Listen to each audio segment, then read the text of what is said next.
সকালে জিমিন ঘুম থেকে উঠে দেখতে পায় তার মামা মামি আর তাদের মেয়ে তে এসেছে। তে জিমিনকে দেখতে পেয়ে দৌড়ে এসে জড়িয়ে ধরে এবং জিমিনও তেকে জড়িয়ে ধরে। তারপর জিমিন সবাইকে প্রণাম করে। তারপর সবাই যে যার রুমে চলে যায় ফ্রেশ হওয়ার জন্য। তে যায় জিমিনের রুমে, কারণ তে যতবারই আসে ততবারই জিমিনের সাথেই থাকে। তারা দুজনে রুমে আসার পরে তে তার প্রশ্নের ঝুড়ি খুলে বসে। হ্যাঁ রে দিদি ভাই, জামাইবাবুটা কেমন রে? ছবিতে তো দেখতে বেশ ভালোই সুন্দর লাগছিল, কিন্তু সামনে কেমন হয় রে? হ্যাঁ ভালোই, ছবির থেকেও দেখতে সুন্দর সামনে থেকে। সত্যি বলছিস? বাহ ভালো। তে জিমিনকে আরো অনেক প্রশ্ন করে। জিমিন তার সব প্রশ্নের উত্তর দেয়। তারপর বিকেলবেলায় সুগা আসে জিমিনদের বাড়িতে। সুগা আজ তার ছোটবেলার বন্ধু জাঙ্কুককেও সঙ্গে নিয়ে আসে, কারণ সুগা জানতো যে তে তাদের সাথে যাবে। ফলে সুগা জিমিনের সাথে সময় কাটাতে পারবে না, এজন্য সুগা জিমিনকে নিয়ে আসে। সুগা জিমিনের বাড়ি লোকের সাথে কিছুক্ষণ কথা বলে তারপর তারা চারজনে মিলে ঘুরতে বেরোয়। বেশ কিছুক্ষণের মধ্যেই তারা একটা পার্কের সামনে আসে।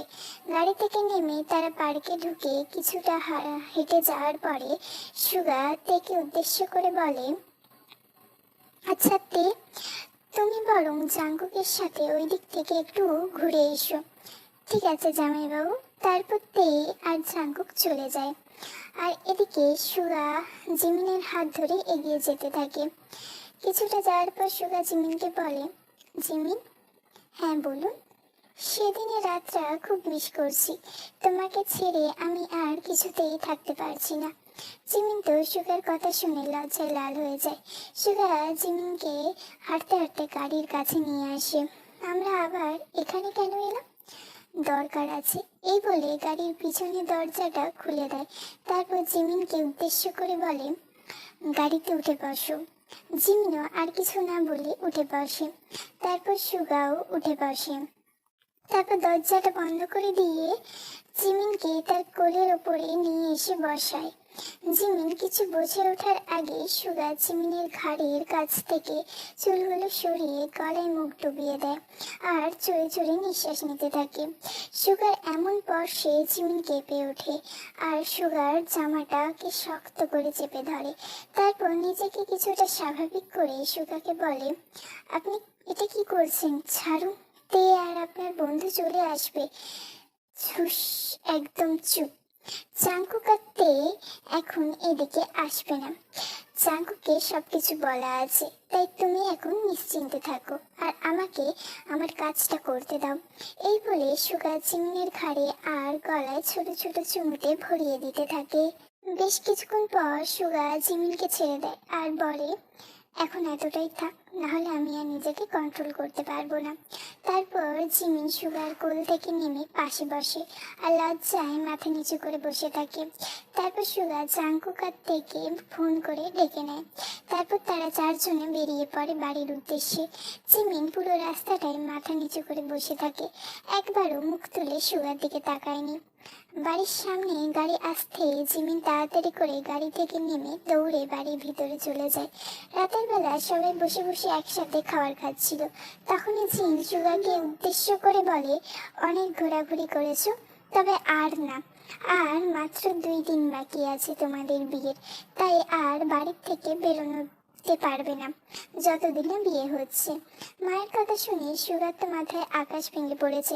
সঙ্গে সঙ্গে সুগা তার মাকে বলে, কিন্তু মা, বিয়ের তো এখনো 2 দিন বাকি। আমি তোর কোনো কথা শুনতে চাই না সুগা। আমি যখন না বলেছি তার মানে না। সুগাও আর কিছু বলে না তার মাকে, চুপচাপ খাবার খেয়ে নিজের রুমে চলে আসে আর জিমিনকে ফোন করে। তারপর জিমিন ফোনটা তুলে, হ্যালো, বলুন। খাবার খেয়েছো? হ্যাঁ খেয়েছি। আপনি খেয়েছেন? হ্যাঁ খেয়েছি। আজ মা আমাকে বললো বিয়ে না হওয়া পর্যন্ত তোমার সাথে দেখা করা যাবে না।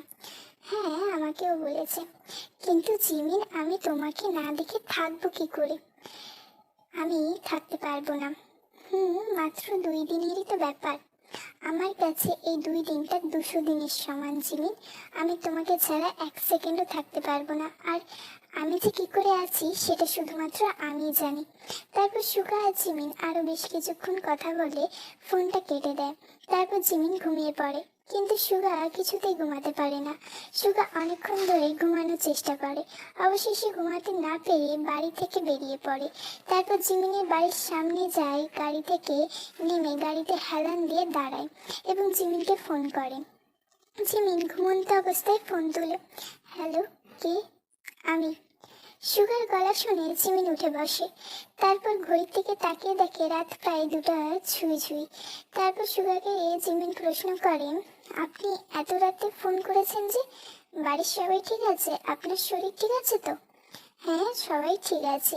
তুমি একবার ব্যালকনিতে এসো তো। কি, ব্যালকনিতে? হ্যাঁ, ব্যালকনিতে, তাড়াতাড়ি এসো। তারপর জিমিন তাড়াতাড়ি করে ব্যালকনিতে গেল এবং দেখলো সুগা দাঁড়িয়ে আছে। আপনি এত রাতে এখানে কেন?